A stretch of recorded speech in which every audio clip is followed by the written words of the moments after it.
All right, welcome everyone to another HMS Psyche virtual training session. I'm pleased to introduce a guest this time. We have Lieutenant Commander Bill Wand of HMS Wolfe Lieutenants, and he's going to talk about ancient art of silhouette portraits. So I'm going to turn it over to him and let him do his thing in a second. Just a few logistical notes as always. You're going to start off on mute, and if you need to speak or ask a question, you can put it in the chat or wait to the end. I will then allow people to unmute themselves. So remember to unmute yourself when you want to speak. Other than that, I'm going to let Bill now proceed with what he needs to do. Go ahead, Bill. All right, well, welcome everyone. This is kind of a new experience for me. I've been doing lots of this kind of thing in different formats, but this is something that we're gonna give this a go, and we're gonna see how this goes. So I thought first I was going to start by sharing. Okay, sounds good. So the first portrait I have for you guys is it's one done on glass, and so this is probably been projected. It's from early 1800s, and you can see that they put a lot of emphasis. If you look at it carefully, folks, you can see the face is fairly detailed. Okay, because the forehead, the nose, the chin, all of those are the things that are really important to try to get somebody to look like who they are. Okay. All right. Go for it. So, okay, so here's our first projection, folks. This is the first slide that I wanted to show you, and we just talked about it briefly. And like most of you, I'm assuming I'm a reenactor, and so I thought, what would make this interesting for a reenactor? So I was watching the movie Master and Commander, which I'm sure all of you have seen. Okay, and there's a scene where one sailor drowns and another one is basically mourning him, and he rolls out this piece of canvas, and it has a silhouette, what they call the shade of his friend on there. Okay, and this is what he uses to look back on. And I thought, well, that's really interesting. That may be the basis for something that might be of interest to reenactors. Okay, so that was sort of my inspiration. The stuff on the right there, guys, is some stuff for tattooing, which might be something for another interesting presentation. So portraits, here's Nelson. Okay, a formal portrait of Nelson, guys, is something that would cost a great deal of money at that time. So you'd have to be wealthy middle class before you could afford something like this. And the cost that I've seen is anywhere from $20 to $20,000, depending on the artist that's doing it for you or the scale of it, like how big it is. And prior to about the 1700s, we start going back into the 1600s and earlier, you start seeing really large portraits that are only done by the truly wealthy, like the king or his family, that kind of thing. Okay. So of course, in our time period, we're talking about the 1800s. This is something that was introduced that was kind of the cheap form of portraiture. Okay, so here's an example of a paper silhouette that's being cut out. So you can see this person has a pair of scissors, and the scissors are almost like a pair of surgical scissors, guys. They've got long handles with short blades on them. And when somebody's really practiced at this, they can do this in under 3 minutes. They can cut out what is a recognizable image of someone. Okay, and this is a very traditional thing to do, to cut something with paper like this to do a silhouette. Okay, a simple example. Here's another way of doing silhouettes. If you look carefully, you'll see the artist is standing behind the screen here, and this lady is sitting in a chair, and it's being projected onto a screen. So the advantage of projection methods like this is you can change the size. All right, so if you wanted to put something that was up on a wall, for example, you might be able to project it, and you could change the scale of it very easily. And it's also a very quick method of doing it too, because you're just basically tracing an outline. Okay, so this is something that's gone on for a long time that people have been doing this. Goes back to, this is 1740, I think it says right here for this illustration. Okay, where does this go back to? Well, ancient coins. Okay, here's a denarius, 49 AD from Claudius. Here's an example of a portrait. It's done in silhouette, okay, and on the side you have profile. Okay, and using the profile method, you're able to catch a likeness. And a coin, you can imagine, is quite small, and so you're going to have to use whatever methods you can to try and get somebody that looks like the person that you want to represent. And that's why they would go to profile like this, which is of course a relative of the silhouettes we're talking about. So there's an ancient coin. Here's one that's less ancient. Here's George III, half penny from 1807. Okay, using a classical style, you can see he's got the wreath of like Caesar there. Okay, but you can also see they got a clear profile of him in this picture. So silhouettes. Okay, here's some shadow puppets from Asia. These are going back thousands of years. And you can see that there's the little lines that go underneath, and that's because they can actually move them like puppets in front of this screen here. And there's whole stories that can be told with this. So this is a tradition that goes back in Asia, but you'll also see in the time of Dickens, you'll see that they had games, parlor games, where they'd have a screen, and they might have, like at Christmas, they might have different ornaments they would hold up, and you'd have to guess what the ornament is. Okay, so playing with shadows and silhouettes like this is something that people have done for a great long time. Okay, here's an example of a portfolio book. Okay, and these are all individuals in there, and you would be able to guess who these people are. And you can see how just working in black and white like this, you're able to work much more quickly because you're just focusing on just the key details about them and less about color and specific things like this. The next thing I want to show you is some people you'll probably recognize. Okay, some very immediate portraits of some famous people. This one here is a modern portrait that's been done of a girl. And a lot of these portraits, guys, are very sentimental. Okay, so a lot of people today, if they get them done, will get them done of children, for example, and they'll want them to keep for as a keepsake for their family. This is my son, and I took a photograph of him from the side. And my intention is to project this on a computer screen and just simply trace it out and turn it into some kind of a silhouette. So where does silhouette come from? It's French. It's the image of a person, animal, object, seen represented as a solid shape or a single color, usually black with edges matching that outline the subject. Okay, and silhouette was actually the name of a man from France. So his name was Etienne de Silhouette, and in the 1700s, he was the Minister of Finance, and one of the things that he was known for was brutal cuts, basically, to the people that were impoverished at the time. And so it was actually a criticism to refer to silhouettes with him because people were a shade of themselves. Okay, and it was also portraiture on the cheap. Okay, and even though the term goes back to his name, in the late 1700s, early 1800s, they called them shades or profiles. Okay, it was only until about I think the mid 1800s they started to actually use the term silhouette. So here's some 3 simple methods by which they would do this. Number 1, painting an ivory, plaster, paper card, or reverse on glass. That was the first image we saw. Second is a hollow cut where the negative image was traced and then cut away, light colored paper that laid on top of a dark background. I don't have an example of that, but the last one, the third, the cut and paste where the figure is cut out of a dark paper, that's the traditional method of cutting with paper that we've seen in some of those images. Okay. The depiction of portraits, the profile marks the advantage over a full face image in many circumstances because it depends strongly upon the proportions and relationship of bony features of the face. So this is what we were talking about with the money, that you don't have to worry about getting all those individual details of, that color brings into things. When you're doing the profile, you're only simply working with the simple image parts of the face, okay, the forehead, nose, and chin. Okay, here's an example of silhouettes being done. And you'll see this in some of the silhouettes I'm going to show you in a little bit. A lot of them, they're trying to tell a story. So in this picture here, you can see this gentleman is holding up a silhouette to this lady who's looking at it. And then there's silhouettes on the wall, probably of family members, et cetera, in the background.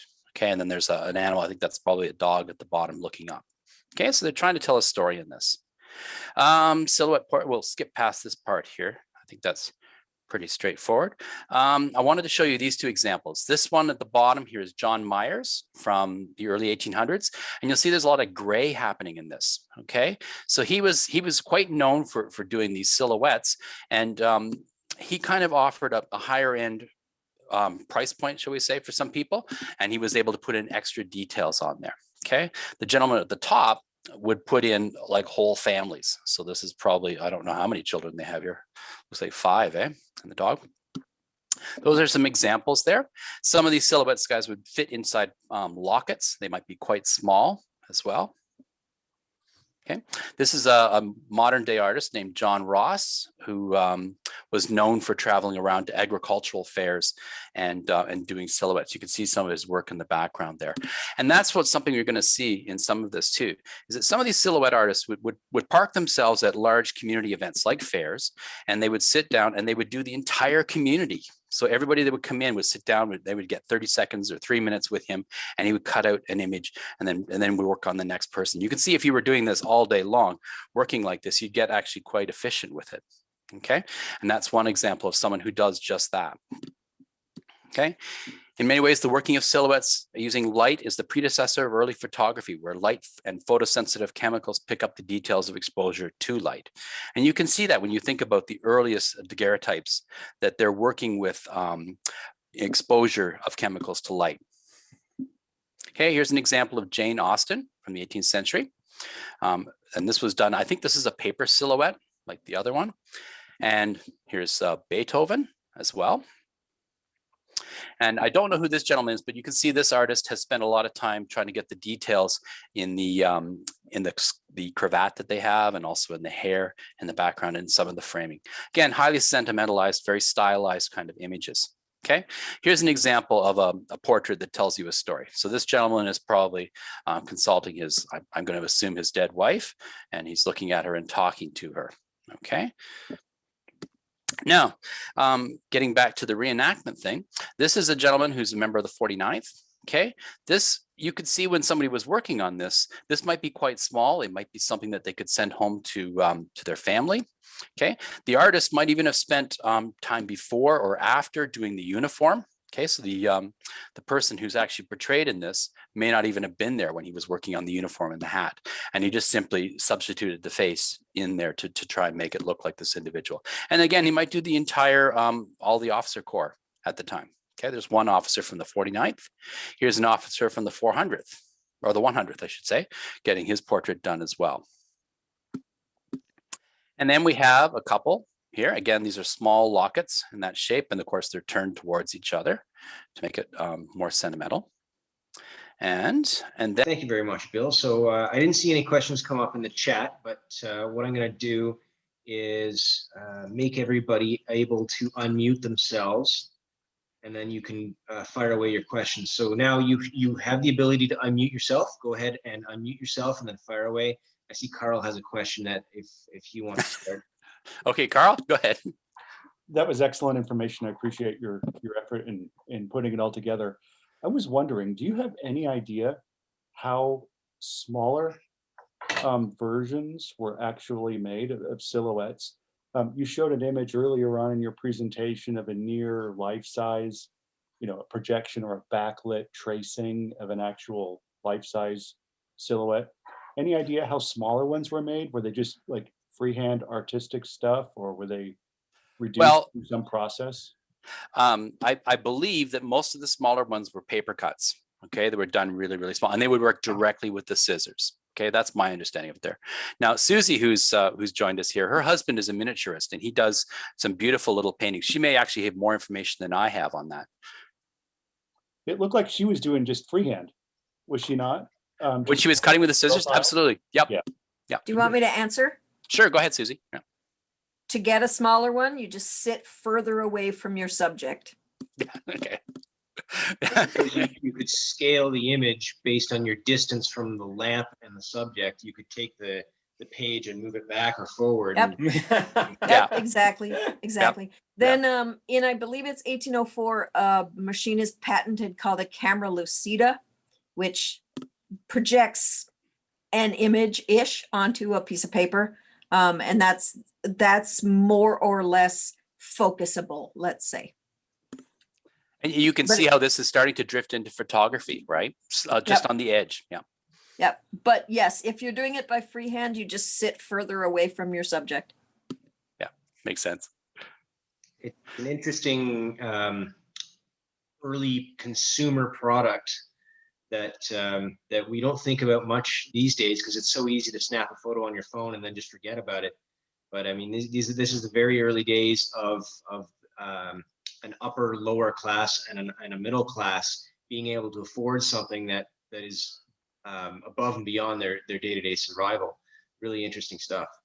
Yeah, and I think you have to think about that too. You know, that people didn't have cameras. They weren't able to take simple snapshots or reach for their phone and do these kinds of things. So having something like this, what must have been life-changing for a lot of them.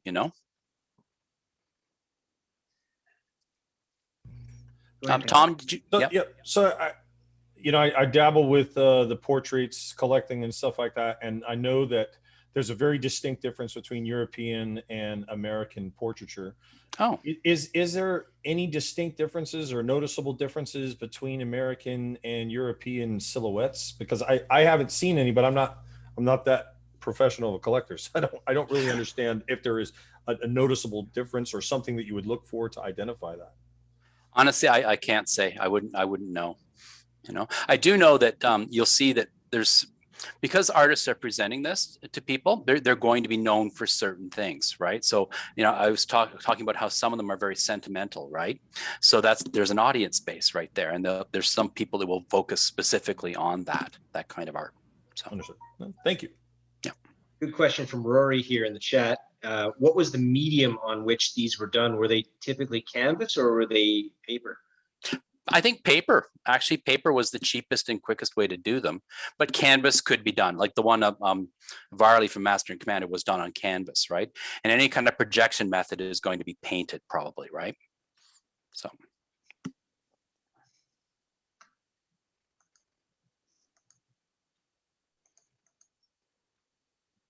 All right. Any other questions out there? We actually got a fair bit of time. Yeah, actually, I was thinking about what Susie was saying, but you sit further away from your subject. And I was thinking about that, and I thought they're backlit, right, up onto a screen. And I was thinking, wouldn't the shadow get bigger as it moved toward the screen, away from the light? Or am I reading that completely wrong? But you're right. Yeah, closer would make it smaller. Yeah, Yeah, and you'd so only I ever was get life actually- size. Right. I was actually talking about the hand cut ones. You Oh, sit okay. further away. Oh, Okay. okay. And those are actually quite a bit simpler. Once you learn how to do them, those are simpler to do than the traced on a screen. Mm. Those are real fuzzy. It's real hard to get a really good crisp image. Can't imagine the skill it would take to cut like that freehand. Yep. Yeah. I put down 4 videos at the end, and the last one is a gentleman named Tom Arnold, and he is in the States, and he has made his living doing this, and he travels around like in all 50 states. He moves from different place to place doing these things. He has done generations of families, and he'll do their pets. It's really, there is a market for this, for people, presenting something like this. I'm certain that if someone went to a reenactment post-COVID and offered to do this, all the reenactors would be lining up for it. Well, there are people that do it. They're not that common, but there are organizations in the UK and in the United States that do this. So. There's a miniaturist group that I follow that deals with vintage and antique miniatures, and they actually just had several months ago. They did a virtual when they invited people to come in period clothing and things like that, and so the artists did them from video screens. So they can even do it using this medium. Take the picture, they'll do it, and then they will either scan it and send it to you, or they'll send you the original. So there are options to do it that way, and I've seen them done with people in reenactment uniforms and things. So. Wow, that's interesting. Yeah. It would be. I mean, you could get people together and actually do a workshop where you physically cut them. Would be really interesting as well. Yeah. I'd love to get the link for that to share if you happen to know, Tom. Yeah. Yeah, I'll go back and see if I can find it for you, and I'll send it to you. Fantastic. Go ahead, Bill. Oh, the lady that was first, the Lauren Mooney, the one that you saw in the very first video I tried to show you. She's on for 5 minutes. She's quite interesting. She does all the paper. The Tom Arnold one, he's he travels around. I don't know if he's a reenactor, but he does a lot of this as well. So that's all I got. Fantastic. Well, I don't see any more questions or comments. Any last words? No. No, thanks. Well, I was just thinking, Thank you a actually, ton for the information. That was fantastic information. I mean, very well researched and very worthwhile. Thank you. Thank you. Oh, you're welcome. I'm sorry I kind of rushed through it. I just thought I couldn't actually see you when I was trying to do it. So I was just basically talking to myself basically. And I wanted to get through it, and I was afraid of the timelines and things like that. But there is a lot of information out there, and it's a really fascinating topic. And I appreciate you all coming to see this. I think it's really interesting. So. Absolutely. It was fantastic, Bill. It's great to have some of these more civilian kind of presentations. I know that not everybody out there is into the actual sailing or the combat portion of it. They may love Jack Aubrey, but they may love him because, you know, Dr. Matron does this and that, not because Captain Jack is out there fighting the French. So it's great to have these kinds of presentations. Thank you so much, Bill. Really appreciate it. And I will post this video next week on the Psyche YouTube channel. Don't forget to check our website.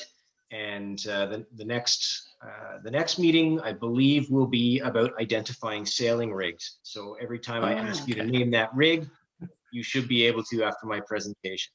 Look forward to seeing you then. Everybody stay safe and maintain a positive psyche. Thanks, guys. Thanks, Bill. You're welcome. Thank you.